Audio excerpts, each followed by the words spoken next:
जय गायत्री माता, जय गुरुदेव। पुस्तक का नाम पुनर्जन्म, एक ध्रुव सत्य। यह पुस्तक पंडित श्री राम शर्मा आचार्य जी द्वारा लिखित है। इसमें आगे पंडित श्री राम शर्मा आचार्य जी लिखते हैं, यह घटना उन्हीं की सुप्रसिद्ध पुस्तक मंगोलिया मठभूमि की आध्यात्मिक यात्रा से उद्धृत की जा रही है। मैं जितना गहराई में गया, मुझे विराट विश्व की उतनी प्रगाढ़ अनुभूति होती गई और मैं अनुभव करता गया कि व्यक्ति चेतना जीव है और उसी चेतना का समिष्ट रूप परमात्मा। यद्यपि मैं उस छोर तक नहीं पहुंच सका। 4 दिन तक लगातार वैसी ही योग निद्रा में प्रकाश की गति से ब्रह्मांड की जिस सीमा तक जा सकता था, उससे विराट की अनुभूति हुई। पर संसार का विस्तार तो करोड़ों प्रकाश वर्षों का है। उसे इस स्थूल देह से प्राप्त कर सकना कहाँ संभव था। मैंने मृत्यु की वह विकराल नदी देखी जिसमें संसार में जन्मे जीव डूबते उतराते रहते हैं। जैसे जैसे गहराई बढ़ी, गतियां निश्चेष्ट और ध्वनियां शांत होती जा रही थीं। नीरवता और नीलेपन की ओर बढ़ते हुए मुझे अलौकिक अनुभूतियां हुई, जिनका शब्दों में वर्णन कर सकना बहुत कठिन है, क्योंकि वह उपमाएं धरती पर हैं नहीं। जो वस्तुएं अदृश्य हों, उनका परिचय उपमाओं में से ही दिया जा सकता है। उपमाएं न हों तो यह विराट कैसे समझाया जा सकता है।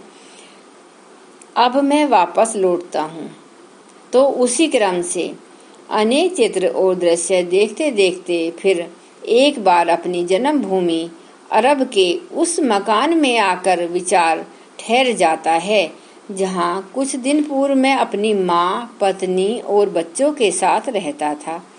उसकी एक एक घटना को मैंने देखा। यह घटनाएं ही मेरे द्वारा देखे गए अब तक के सभी दृश्यों की सत्यता का प्रमाण है, क्योंकि इस जीवन की घटनाओं की सत्यता असत्यता पर तो कोई शंका नहीं ही हो सकती। मैंने आज की स्थिति में भी अपनी पत्नी को देखा और अनुभव किया। मनुष्य की उस दुर्बलता को जो वह यह मानकर किया करता है कि मुझे तो कोई देख नहीं रहा, पर अनुभव करता हूँ।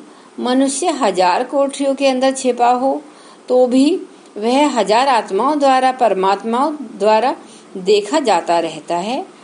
धीरे धीरे मेरी निद्रा समाप्त हुई। तब मालूम पड़ा कि 4 दिन में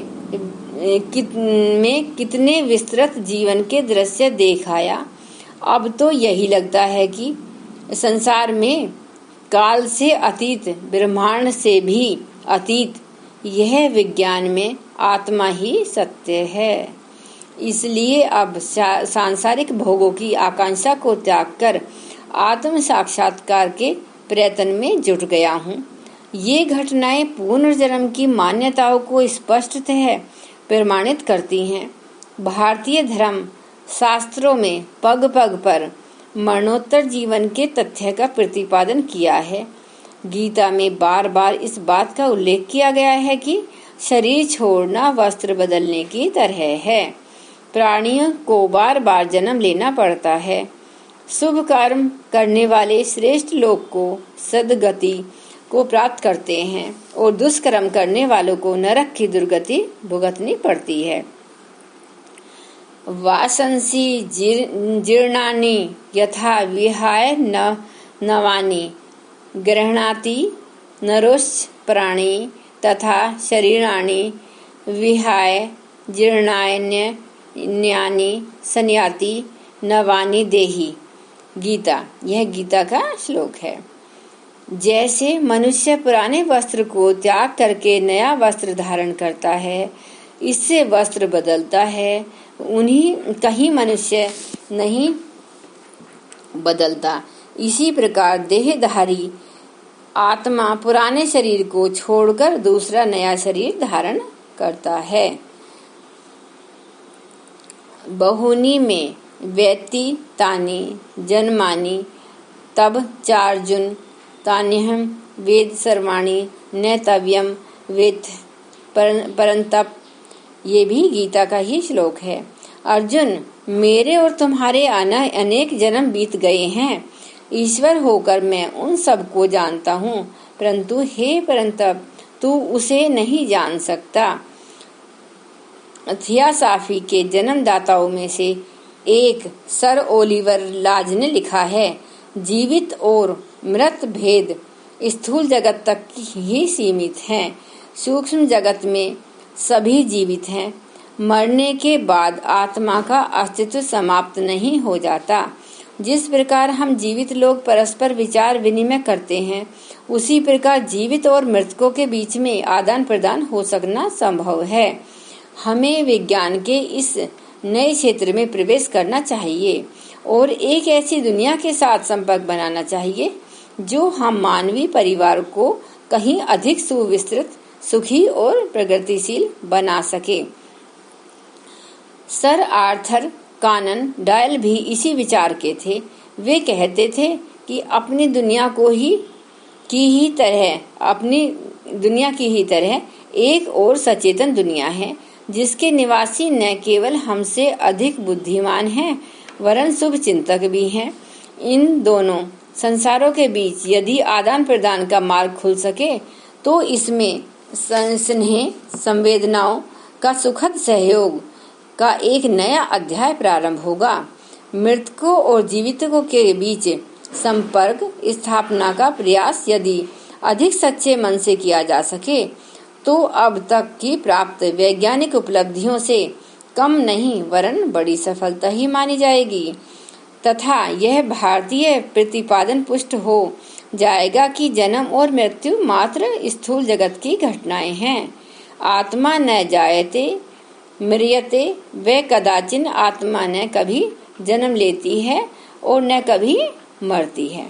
आज के लिए बस इतना ही।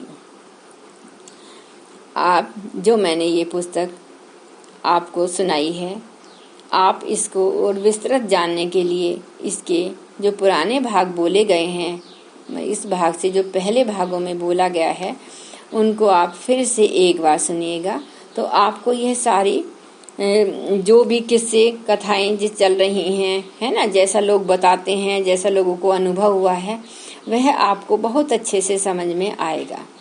आप इसी तरीके से हमारे साथ बने रहिए। सभी लोगों को धन्यवाद तथा मेरी तरफ से नमस्कार। एक बार हम अब गायत्री मंत्र का उच्चारण करते हैं। ओम भूर्भुवः स्वः तत्सवितुर्वरेण्यं भर्गो देवस्य धीमहि धियो यो न प्रचोदयात्। जय माता।